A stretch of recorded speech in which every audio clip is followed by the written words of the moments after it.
हेमंत सागर बाबू कहते ଆଜ୍ଞା ସାର୍ କିଏ କହୁଛନ୍ତି? ମୁଁ ଶିବସୁନ୍ଦର ସ୍ୱାଇଁ କହୁଥିଲି ଇଣ୍ଟରନ୍ୟାସନାଲ ହ୍ୟୁମାନ ରାଇଟ୍ସ କମିଶନ। ଆଜ୍ଞା ଆଜ୍ଞା କାଲି ସାର୍ ଗୋଟେ ଭିଡ଼ିଓ ଆପଣଙ୍କର ପାଇଲି ଯୋଉ ଆମର ଜଗନ୍ନାଥଙ୍କର ଭଜନଟାକୁ ରିଙ୍କୁ ବାବୁଙ୍କର ଆପଣଙ୍କର ଗୋଟେ ଅଲଗା ଟାଇପର ଗାଇଛନ୍ତି। ଆଜ୍ଞା ମୁଁ ତ ସେଟା ଗାଇନି ଆଜ୍ଞା। ନା ଆପଣ ବି ଅଛନ୍ତି ନା, ଆପଣ ହସୁଛନ୍ତି, କ୍ରିଟିସାଇଜ କଲା ଭଳିଆ ଲାଗୁଛି ଯେମିତି ଭଜନଟାକୁ। ନାଇଁ ନାଇଁ ମୁଁ ଏଠି ବସିଛି ହଠାତ୍ ସେଟା ପୁରା ଡିଟେଲ ଭିଡ଼ିଓ ଛଡ଼ାନି କିଏ ଗୋଟେ ସୁଟ୍ କରିକି ଛାଡ଼ିଦେଇଛି। ନାଇଁ ନାଇଁ ଠିକ ଅଛି, ଯିଏ ବି ହଉ ଛାଡ଼ିଛି, ସେ ଆପଣଙ୍କୁ ଲାଗୁଛି କି ଆପଣ ଠିକ କରିଛନ୍ତି? ନାଇଁ ନାଇଁ ସେଟା ବିଲକୁଲ ଭୁଲ ଆଜ୍ଞା। ତ କାହିଁକି ଆପଣ ଦେଖନ୍ତୁ, ଆମେ ମୁଁ କହିବା ଅନୁସାରେ ଆପଣଙ୍କ ଧର୍ମକୁ କି ଅପମାନ କରୁଛନ୍ତି କି? ନାଇଁ ନାଇଁ ତାହେଲେ ଆପଣ ହିନ୍ଦୁ ଧର୍ମକୁ ଅପମାନ କରିବାର କାରଣ କଣ? ନାଇଁ ନାଇଁ ଆଜ୍ଞା ହିନ୍ଦୁ ଧର୍ମ ମୁଁ କଣ ହିନ୍ଦୁ ନୁହଁ ମତେ ନା ନା ଆମେ ଜାଣିନୁ ସାର୍, ଆପଣଙ୍କୁ ଯଦି ଆପଣ ଯଦି ହିନ୍ଦୁ ଧର୍ମ ହେଇଥାନ୍ତେ ତାହେଲେ ଭଜନ ଗାଇଲା ଆପଣ ସେଇଠି ବି ଦି ଚାପଡ଼ା ତାକୁ ମାରି ପାରିଥାନ୍ତେ କି ଏଇ ଟାଇପର ଗୀତ ତୁ କାହିଁ ଗାଉଛୁ? ନାଇଁ ଆପଣ ନାଇଁ ସେଥିରେ ବି ତାର ମାନେ ଆପଣ ବି ମଜା ନଉଛନ୍ତି। ନାଇଁ ନାଇଁ ଆଜ୍ଞା ସେଟା ଭୁଲ କଥା, ମୁଁ କାହିଁ ମଜା ନେବି ଆଜ୍ଞା। ମାନେ କିଏ ମୁଁ ଭୁଲ କହୁଛି ନା ସାର୍ ଆପଣ ଭୁଲ କରିଛନ୍ତି? କାହା କଥା କହୁଛନ୍ତି?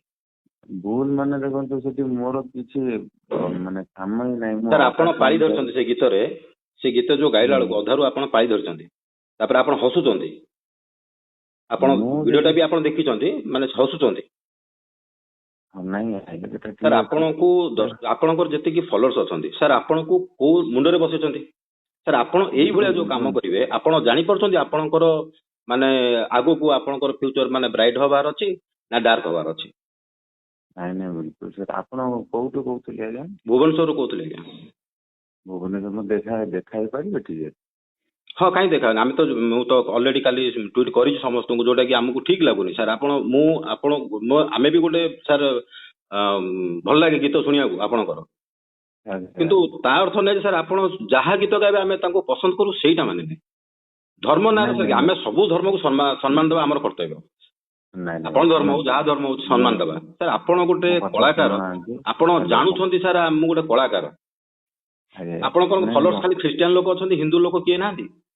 ନାଇଁ ନାଇଁ ବିଲକୁଲ ନାଇଁ ଆଜ୍ଞା। ଓଡିଶାରେ ସାର୍ ରହିବେ, ଯେହେତୁ ଓଡିଶାକୁ ଜଗନ୍ନାଥ ବୋଲି ପରିଚିତ ମାନେ ରାଜ୍ୟ କହିକି ଜଗନ୍ନାଥଙ୍କ ଦ୍ୱାରା ସମସ୍ତେ ଜାଣୁଛନ୍ତି ୱାର୍ଲଡରେ, ଆପଣ ତାଙ୍କ ନାଁରେ ଗାଇବେ। ହଜାର ହଜାର ଭକ୍ତ କାଲି ସାର୍ ଆପଣ ମାନେ ଯାଉଛନ୍ତି, ଆପଣ ତାଙ୍କର ଏଗନେଷ୍ଟରେ ଏଇଭଳିଆ ଗୀତ ସାର୍ ଆପଣ ତାଙ୍କୁ ପ୍ରୋତ୍ସାହନ ଦଉଛନ୍ତି? ମୁଁ ସାର୍ କିଛି ପ୍ରଶ୍ନ ଦେଇନି, ସେଟା ଟୋଟାଲ ଭିଡିଓଟା ଛଡା ହେଇନି। ଆଚ୍ଛା ଆଚ୍ଛା, ଟୋଟାଲ ଭିଡିଓ ଛାଡିଥିଲେ ଆହୁରି କଷ୍ଟ ହେଇଥାନ୍ତା ବୋଧେ? ନାଇଁ ନାଇଁ ସେଟା ଅଲଗା ଜିନିଷ, ମାନେ ସେ ରୂପ ସୁନା ଯୋଉ ଅଛନ୍ତି ସେ ଅଲଗା ଜିନିଷ କହୁଥିଲେ, ଛଡା ହେଇଛି ଓନ୍ଲି ବିକଜ ଟୁ। ନାଇଁ ନାଇଁ ଆପଣ ସାର୍ ମତେ ଗୋଟିଏ କଥା କୁହନ୍ତୁ, ମାନେ ଆପଣ କହିବା ଅନୁସାରେ ସେ ଯାହା ଗାଇଛନ୍ତି ଠିକ ଗାଇଛନ୍ତି, ସେତିକି ଗାଇଛନ୍ତି, ଠିକ ଗାଇଛନ୍ତି, ଖରାପ ନୁହଁ ତ? ଏତିକି ତ? ଭୁଲ ଭୁଲ ଭୁଲ ଭୁଲ ଭୁଲ ସାର୍ ଆପଣ କଣ କରିଛନ୍ତି? ସେ ଯଦି ଭୁଲ ଗାଇଲେ ଆପଣ ତାଙ୍କ ଏଗନେଷ୍ଟ କଣ କରୁଛନ୍ତି? ଆପଣ ବି ଗୋଟେ କଳାକାର, ସେ ବି ଗୋଟେ କଳାକାର, ଆପଣ କଣ କରିଛନ୍ତି? ଆଜ୍ଞା କରନି, ଯୋଉ ସୁଟିଂ ହଉଥିଲା କିଏ ହଠାତ୍ ଭିଡିଓ ଛାଡିଛନ୍ତି, ସେଟା ବି ମତେ ଟିକେ ଭଲ ଲାଗିଲାନି। ସୁଟିଂ କରିବାକୁ ଗଲେ କେମିତି? ସେ ଯୋଉ ଭଳିଆ ଗାଉଛି ମାନେ ହସିକିରି, ମାନେ କ୍ରିଟିସାଇଜ କରିକି ସେ। ଆଚ୍ଛା ସେ ଯୋଉ ବାବୁ ରୁଙ୍କୁ ସୋନା ତାଙ୍କର କୋଉ ଧର୍ମ? ତାଙ୍କର ହିନ୍ଦୁ।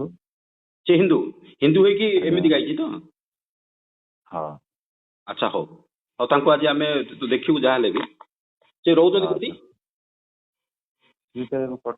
ମୁଁ ଜାଣିନି କୋଉଠି ରହୁଛନ୍ତି। ଆଜ୍ଞା ଆପଣ ପାଖରେ ବସୁଛନ୍ତି, ସବୁ କରୁଛନ୍ତି, ଆପଣ କହୁଛନ୍ତି ଜାଣିନି। ସେଇଥିପାଇଁ ତ ମୁଁ ଆଜ୍ଞା କହୁଛି, ମୁଁ ମାନେ ଆପଣ ଗୋଟେ ଷ୍ଟୁଡିଓରେ ବସିକିରି 4 ଜଣ 5 ଜଣ ମିଶିକି କେମିତି ହଉଛି ଆଜ୍ଞା, ଆମେ କଣ ଡିଟେଲ ଜାଣିଛୁ? ଆପଣ ସେ ଯଦି ସେ ଗାଇଲା ବେଳେ ଆପଣ ପାଳି ଧରିଛନ୍ତି ନା ନାଇଁ କୁହନ୍ତୁ? ପାଳି କୋଉଠି ଧରିଲି ଆଜ୍ଞା? ହସୁଥିଲି। ନାଇଁ ନାଇଁ ପାଳି ଧରିଛନ୍ତି ନା ନାଇଁ? ପାଳି କୋଉଠି ଧରିଲି ଆଜ୍ଞା? ଆଚ୍ଛା ହଉ ଠିକ ଅଛି ସାର୍, ଆଉ କିଛି ଅସୁବିଧା ନାହିଁ। ନା ବଡ ଭାଇ ସାର୍, ଧର୍ମକୁ ସାର୍ କୋଉ ଧର୍ମ ହଉଛି ଆମର ଗୋଟିଏ, ଆମେ କହୁନୁ ସାର୍ ଆମେ ହିନ୍ଦୁ କହିକି ଆମେ ହିନ୍ଦୁ ଧର୍ମକୁ ବଡ କହିବା କିଛି ନାହିଁ। ଆମକୁ ସବୁ ଧର୍ମକୁ ସମ୍ମାନ ଦିଏ। ଯୋଉ ଜିନିଷ ଖରାପ ଆମେ ତାର ଇଏ କରୁ। ସମସ୍ତଙ୍କର ଅଧିକାର ଅଛି ସମସ୍ତଙ୍କ ବିଷୟରେ କହିବା ପାଇଁ, କିନ୍ତୁ କାହା ଧର୍ମ ବିଷୟରେ କହିବାର ଅଧିକାର କାହାର ନାହିଁ। ଆପଣଙ୍କୁ ମତେ ଭଲ ଲାଗିଲା ଆପଣ ମତେ ଗାଳି କରିପାରନ୍ତି, ମୁଁ ଆପଣଙ୍କୁ ଭଲ ଲାଗିଲା ଆପଣ ଗାଳି କରିପାରନ୍ତି, କିନ୍ତୁ ଆମେ କାହାର ଧର୍ମକୁ ନେଇ କାହିଁ କହିବା?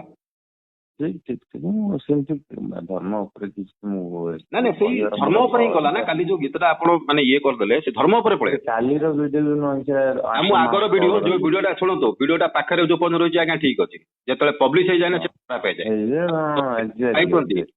ଗାଇବେ ବି ସେଟା ପବ୍ଲିଶ କରିବାର ନଥିଲା, କିନ୍ତୁ ଗାଇବାରେ ବି ନଥିଲା। ଏଇ ଜିନିଷଟା ଗୋଟେ ଜଗନ୍ନାଥକୁ ତମେ କେଳାଙ୍କାରୀ କରିକି ଯୋଉ ଗାଇବ, ସେଟା ସାର୍ କିଏ ଆପଣ ମାନଙ୍କୁ କିଏ ଆପଣଙ୍କୁ କ୍ଷମା ଦବ? ମତେ ଖାଲି କୁହନ୍ତୁ। ନାଇଁ ବିଲକୁଲ ବିଲକୁଲ ସତ କଥା। ଆପଣ ମତେ ନିଜେ କୁହନ୍ତୁ କିଏ କ୍ଷମା ଦବ? ମତେ ରିଙ୍କୁ ସୋନାଙ୍କୁ ମୁଁ ଫୋନ କରୁଛି ଉଠଉନାହାନ୍ତି, ଦୟାକରି ତାଙ୍କୁ ଟିକେ କୁହନ୍ତୁ ମତେ ଟିକେ ଫୋନ କରିବାକୁ।